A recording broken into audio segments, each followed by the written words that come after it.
बिस्मिल्लाहिर्रहमानिर्रहीम। अस्सलाम वालेकुम नादरीन, आप यूट्यूब चैनल देख रहे हैं। मैं इमरान खान हूँ। नादरीन, सबसे पहले तो एक खबर रिपोर्ट हुई है और ख़बर ये है कि फील्ड मार्शल आसिम मुनीर कोई रात भर राब्ते में रहे और जेडी वेंस जो अमरीकी नायब सदर है उसके साथ रब्ता हुआ। स्टीव विटकॉफ जो इस रीजन के अंदर इंचार्ज है, अमरीकी नुमाइंदा है, उसके साथ रब्ता हुआ और अब्बास अराक्ची जो ईरान के वज़ीर ख़ारजा हैं उसके साथ भी रब्ता हुआ। ये दावा किया जा रहा है। ये एक्टिविटी क्यों हो रही है? देखें, पाकिस्तान सबसे अजीबोगरीब सिचुएशन में है। ईरान ने पाकिस्तान को बहुत सपोर्ट किया है और सऊदी अरब ने भी पाकिस्तान को बहुत सपोर्ट किया है। अब इन दोनों की लड़ाई में पाकिस्तान का किरदार सिर्फ और सिर्फ एक सुलह करवाने वाले का होना चाहिए और यही हो सकता है।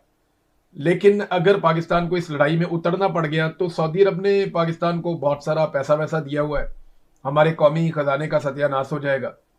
और ईरान ने हाल ही में पाकिस्तान को इतनी सहूलत दी है कि जहां पूरी दुनिया के लिए उसने आपने हुर्मुज़ को बंद किया था, हमारे वहां से शिप गुजरते रहे हैं। और अगर पाकिस्तान ईरान के खिलाफ एक लड़ाई में जाता है तो पाकिस्तान के अंदर जो शिया कम्युनिटी है खास तौर पे, और अभी तो सारे के सारे जो है वो इसके खिलाफ है, चाहे शिया या सुन्नी है कोई भी है, तो पाकिस्तानी रद्देअमल बड़ा खौफनाक देंगे और उस रद्देअमल को पाकिस्तानी जर्नैलों ने भांप भी लिया है। तो बड़ी ऑकवर्ड सिचुएशन है और पाकिस्तान ने पूरी कोशिश की है जंगबंदी करवाने की और पाकिस्तान को यही करवाना चाहिए, यही पाकिस्तान का रोल होना चाहिए। पाकिस्तान का कोई भी वजीर आजम हो, पाकिस्तान में किसी की भी हुकूमत हो, पूरी कोशिश करनी चाहिए कि खित्ते में कोई भी लड़ाई है उस लड़ाई को रुकवाया जाए। खास तौर पे जब एक मुसलमान मुल्क है, आपका पड़ोसी मुल्क है, उसके साथ ज्यादती हो रही है, तो ऐसी सूरत में उसके साथ खड़े होना चाहिए, जंग को रुकवाना चाहिए। अगर आप जंग में उतर नहीं सकते, आप ईरान की तरफ से लड़ नहीं सकते अमेरिका और इसराइल के खिलाफ, तो फिर आप जंगबंदी करवाइए। तो पाकिस्तान ने जो राब्ते किए हैं वो ईरान के साथ भी किए हैं और अमेरिका के साथ भी किए हैं। एक पाकिस्तान ने अपने तौर पे मुसव्वदा तैयार किया है जो पाकिस्तान को लगता था कि दोनों के लिए काबिल कबूल होगा। दोनों के साथ ये शराइत शेयर की गई हैं और राइटर्स की खबर के मुताबिक पाकिस्तान ने जो फार्मूला एक दिया हुआ है वो लुब्बे लवाबस का ये है कि एक तो फौरी तौर पे एक जंगबंदी कर दी जाए, आबनाए हुर्मुज़ को खोल दिया जाए। ये जनाब पहली शर्त है कि फौरी तौर पे जंगबंदी कर दी जाए, दोनों तरफ से कोई गोली नहीं चलेगी, कोई बम नहीं गिरेगा और आबनाए हुर्मुज़ को खोल दिया जाए। नंबर 2, फिर मुस्तकबिल में मुस्तकिल जंगबंदी के लिए मुज़ाकरात और उनकी शराइत का तयन किया जाए, जिसमें पाकिस्तान ने यह भी लिखा कि ईरान के ऊपर से पाबंदियां भी खत्म की जाएंगी और साथ ही साथ ये भी लिखा कि ईरान के वाजिबात भी क्लियर किए जाएंगे। लेकिन ये सारी चीजें मुस्तकबिल में होंगी और इनकी गारंटी कोई नहीं है। लेकिन फिलहाल फौरी तौर पे एक जंगबंदी पाकिस्तान ने कोशिश की है कि वो हो जाए। अब अमेरिका इससे पहले ये कह चुका है कि 48 घंटे की जंगबंदी होनी चाहिए। अमेरिका ने एक दरखास्त की थी ईरान के मुताबिक कि 48 घंटे के लिए जंगबंदी कर देते हैं। इस दरखास्त को ईरान ने मुस्तरद कर दिया था। ईरान ने कहा था जंगबंदी की कोई जरूरत नहीं, आप लड़ाई लड़ते रहें बेशक। और वो वजह सिर्फ एक ही है, एतबार। ईरान अगर पाकिस्तान के कहने पर मौजूदा हालात में एक बैकफुट पे जाके एतबार कर लेता है और आबनाए हुर्मुज़ को खोल देता है, तो याद रखिएगा जब दोबारा ईरान आबनाए हुर्मुज़ को बंद करेगा और जब दोबारा लड़ाई में उतरेगा तो सारा मलबा ईरान पे गिर जाएगा और दुनिया ईरान को यह कहेगी जब जंगबंदी हो गई थी तो दोबारा से ये कर देगी, क्या जरूरत है। तो तब ईरान की बात भी कोई नहीं मानेगा। जब ईरान कहेगा जी पाबंदियां खत्म नहीं की, वादे पूरे नहीं किए, तो वो फिर जब हाथ से चीज निकल जाए तो निकल जाती है। आलमी सतह पे मामला ऐसे ही चलते हैं। तो ईरान मुस्तकबिल की पेशबंदी कर रहा है। वो ये जानता है कि अगर अभी वो पीछे हट जाते हैं तो बाद में आगे बढ़ना उनके लिए बहुत मुश्किल हो जाएगा और जहां तक वो आगे बढ़े हैं इसका मलबा सारा का सारा गिर रहा है अमेरिका पे और इसराइल पे, तो ठीक है उन्हीं पे मलबा रहे। आज जो सिचुएशन है उसका बर्डन अमेरिका पे, डोनाल्ड ट्रंप पे और नेतन्याहू पे है। कल जो कुछ दोबारा होगा उसका मलबा ईरानी की आदत पे भी बढ़ सकता है। ईरान इस बात को समझता है। देखिए ना, चाइना एक वर्ल्ड सुपर पावर है। वो क्या कहता है? चाइना कहता है कि आबनाए हुर्मुज़ की बंदिश ईरान की वजह से नहीं हुई। वो ये कहता है कि यह बंदिश हुई है अमेरिकी और इसराइली गैर कानूनी हमले की वजह से। पहली मर्तबा रशिया बहुत खुल खुल कर बोल रहा है। रशिया ये कह रहा है कि आप होते कौन है धमकियां लगाने वाले, अल्टीमेटम देने वाले। बल्कि रशिया ने यह कहा कि हम ये जंगबंदी करवा सकते हैं, हम किरदार अदा कर सकते हैं। यही बात चाइना ने भी की कि हम भी ये कर सकते हैं। लेकिन धमकी आमेज रवैया बंद किया जाए, अल्टीमेटम देना बंद किया जाए और कोई लॉजिक के ऊपर आकर बात की जाए।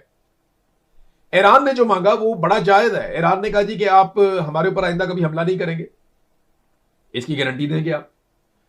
दूसरा, आप हमारे ऊपर पाबंदियां खत्म करेंगे। तीसरा, हमारे जो वाजिबात हैं वो भी अदा किए जाएंगे। जो ईरान का हक है वो ईरान को लौटाया जाएगा। ये बड़ी इंपॉर्टेंट चीजें हैं जो उन्होंने मांगी है। 4-5 शराइत ईरान की मंजरें यहाँ पे आई हुई थी। अब आसिम मुनीर साहब के बारे में दावा किया जा रहा है कि वो इन लोगों के साथ राब्ते में रहे, अमेरिकन और ईरानियों के साथ। ये पाकिस्तान की तौहीन है। हमारा आईन इसकी इजाजत नहीं देता। अवामी शऊर की तौहीन है, अवामी मैंडेट की तौहीन है कि एक फौजी ऑफिसर जो है वो पाकिस्तान के खारजी मामलात के अंदर मुदाखलत करे। आसिम मुनीर साहब को कोई हक नहीं पहुंचता कि वो पाकिस्तान की नुमाइंदगी करें उन मामलात में जिनका मैंडेट उनके पास नहीं है। ये पाकिस्तान की बतौर एक रियासत तौहीन है जो पाकिस्तान के फौजी ऑफिसर अपना हलफ तोड़ के बार बार करते हैं। ये काम किसी अवामी मुंतखब नुमाइंदे को करना चाहिए था, या किसी ऐसे ब्यूरोक्रेट को करना चाहिए था जो वजारत खारजा से मुंसलिक है, या वो लोग जिनकी ये जिम्मेदारी है उन्हें यह काम करना चाहिए था। यह काम आसिम मुनीर साहब का है नहीं। आज अगर काम निकल भी जाता है या थोड़ी वावाकारी हो भी जाती है तो तारीख कोई अच्छी नहीं बन रही कि जर्नैल पाकिस्तान के खारजी मामलात में मुदाखलत कर रहे हैं। और ये मुदाखलत नहीं है, ये बहुत पुरानी मुदाखलत है और लंबे अरसे से चलती चली आ रही है। तो इस सिलसिले को कभी तो रुकना है ना, कहीं तो रुकना है। तो ईरान ने जनाब जो पाकिस्तान ने ऑफर दिया और जो चीजें दी, अब उसके बाद ईरानी सोर्सेज ने कुछ खबरें बाहर निकाली और कुछ खबरें आलमी मीडिया में छप भी गई। वो पाकिस्तान को टारगेट नहीं करते ईरानी, वो बहुत समझदार है। वो पाकिस्तान को वापस जवाब देते हुए बड़े मोहतात रहते हैं, और अगर कोई सख्त चीज कहनी होती है तो वो पाकिस्तान को जवाब दिए बगैर अमेरिका को मुखातिब करके कह देते हैं या इसराइल को मुखातिब करते हुए कह देते हैं। क्योंकि पाकिस्तान को ईरान ने वो सारी फैसिलिटीज दी हैं जो किसी भी मुल्क को वो दे सकते थे। उन्होंने कहा जनाब तेल भी ले जाएं, सस्ता तेल ले जाएं, हमसे कुछ चाहिए वो भी ले जाएं, हम आपके बारे में कुछ बुरा नहीं बोलते, आप हमारे भाई हैं। और अगर कोई नेगेटिव चीज आई भी तो ईरान ने उसको नजरअंदाज किया। तो पाकिस्तान जो है वो इखलाकी नुक्ता नजर से बहुत दबाव में है ईरान के। लड़ाई लड़ नहीं सकता पाकिस्तान, सीरियस जो बात है। पाकिस्तान को लड़ाई नहीं लड़नी, पाकिस्तान को सुलह करवानी है, यही वाहिद ऑप्शन है पाकिस्तान के पास। तो ईरान ने जनाब साफ इनकार कर दिया कि आपने हुर्मुज़ कभी भी अपनी साबिका हालत में वापस नहीं आएगी। ये नहीं जैसा आप चाहते हैं कि अचानक से आपने हुर्मुज़ खुल जाए, तो वो तो नहीं होगा। वो अपनी साबिका हालत में कभी भी वापस नहीं आएगी, ये ईरान ने कहा। और खास तौर पर अमेरिका और इसराइल के लिए तो बिल्कुल नहीं आएगी। ये उनके स्टेटमेंट का हिस्सा है कि आबना हुर्मुज़ अपनी पुरानी हालत में कभी भी वापस नहीं आएगी, और खास तौर पे अमेरिका और इसराइल के लिए तो बिल्कुल नहीं आएगी, क्योंकि ईरान उन्हें अपना दुश्मन समझता है।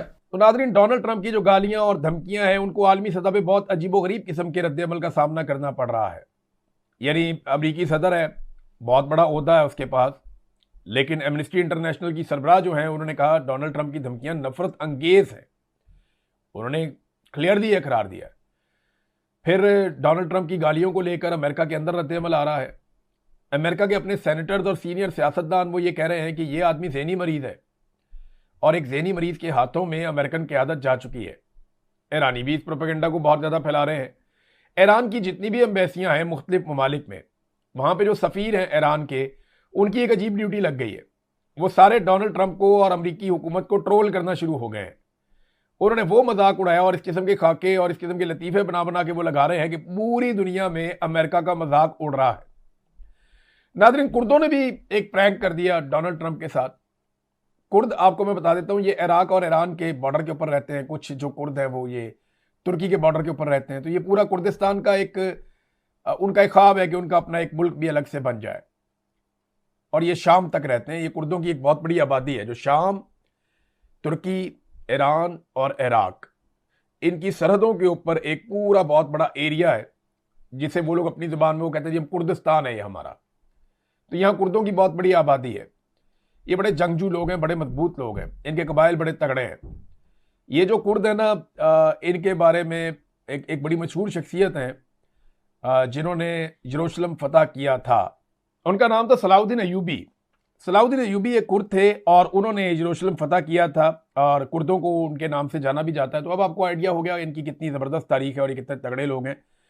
बहरहाल, कुर्दों को डोनाल्ड ट्रंप ने हथियार दिए कि ईरान के अंदर हालात ख़राब किए जाएंगे। कुर्दों ने हथियार लपेट लिए, उन्होंने हथियार ले लिए डोनाल्ड ट्रंप से ये कहकर के जनाब जैसे आप कहेंगे वैसे हो जाएगा। डोनाल्ड ट्रंप ने अभी खुद एतराफ़ कर लिया कि हमने कुर्दों के जरिए कोशिश की लेकिन हमारे साथ प्रैंक हो गया। तो डोनाल्ड ट्रंप के साथ अरबों रुपए के हथियार लेकर प्रैंक कर दिया कुर्दों ने भी, और अब उनके पास भी हथियार है। तो अमेरिका ऐसे ही दुनिया के अंदर हथियार बांटता रहता है। इसकी वजह से जब हथियार किसी के पास जाता है तो सब एक जैसे लोग तो नहीं होते, फिर मलेशियाज बनती हैं, ग्रोह बनते हैं, दहशतगर्दी होती है, ये मामलात बढ़ते हैं। अब ईरान ने एक और बड़ी इंपॉर्टेंट चीज ईरान के अंदर से सोर्सेज बता रहे हैं और बाकायदा कुछ इंटरनेशनल मीडिया ने इधर उधर रिपोर्ट भी किया है। ये जो एक ऑपरेशन हुआ है ना ईरान के अंदर, डीप इनसाइड ईरान, पहाड़ी इलाकों में, वो कहा जाता है कि ये ऑपरेशन हुआ, एक पायलट को ढूंढ रहे थे अमेरिकन, लेकिन जो इक्विपमेंट वो वहां पे लेकर गए थे अमेरिकन, उससे लगता नहीं है कि ये खाली पायलट को ढूंढने का ऑपरेशन है। लेकिन अमेरिकन अपना कोई भी आदमी पीछे छोड़ते नहीं हैं। इसके बारे में अमेरिकन की एक बड़ी मिथ है कि हम अपना आखिरी आदमी भी निकालते हैं मैदान जंग में से, हम किसी को छोड़ के नहीं भागते, अपनी लाशें नहीं छोड़ते। अब उन्होंने एक पायलट को निकाला, इसके ऊपर फिल्में भी बनेगी, कहानियां भी बनेगी, आर्टिकल भी लिखे जाएंगे, ये बात ठीक है। लेकिन वहां ईरान में सोर्सेज बता रहे हैं कि ये लड़ाई कुछ और थी और दावा ये किया जा रहा है कि अमरीकी बहुत बड़ी तादाद में आए थे और उनके 6 जहाज और हेलीकॉप्टर, 6 के करीब जहाज और हेलीकॉप्टर उनके जो है वो तबाह हो गए, मलबा उधर ही पड़ा हुआ है और मलबा छोड़ के वो भागे हैं, बड़ी मुश्किल से लाशें उठा के वहां से निकले हैं। ये सिर्फ पायलट की तलाश में नहीं आए थे, वो यूरेनियम की तलाश में आए थे, ये दावा किया जा रहा है। यानी अमेरिका को शायद कोई खुफिया इंफॉर्मेशन मिली इस किस्म की कि यहां पे यूरेनियम हो सकती है, तो इसको निकाल के हम उठा के अगर ले जाते हैं तो ये बहुत बड़ी अचीवमेंट हो जाएगी, पूरी दुनिया को हम रोला डाल देंगे, यूरेनियम भी दिखा देंगे। लेकिन वहां पे बड़ी सख्त मुजामत की जो कबायली थे और ईरानी फौज थी उन्होंने, और उसके नतीजे में वहां पे हेलीकॉप्टर और जहाज भी तबाह हुए और फिर अमेरिका को वहां से खाली हाथ जाना पड़ा।